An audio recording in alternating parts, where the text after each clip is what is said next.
Hello everyone, welcome to our channel.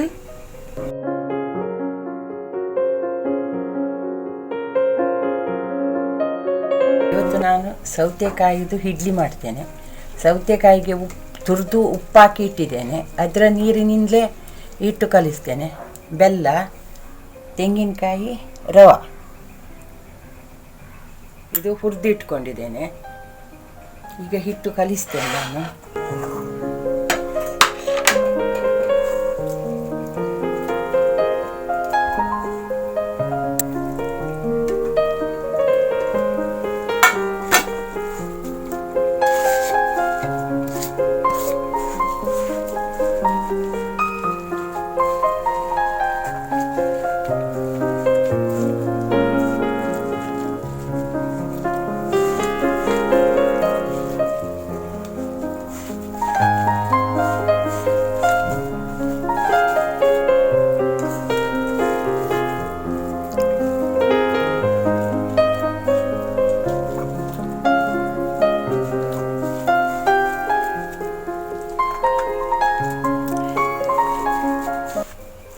ಈಗ ತೆಂಗಿನಕಾಯಿ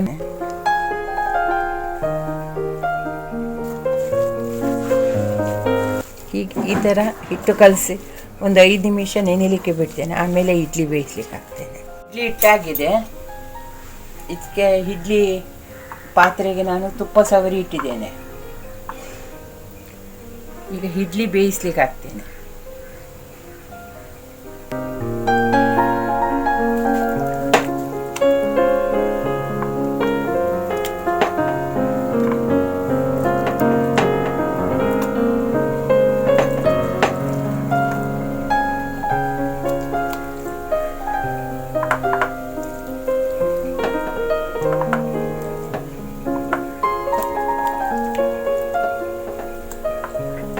ಸೌತೆಕಾಯಿ ಇಡ್ಲಿ ರೆಡಿಯಾಗಿದೆ.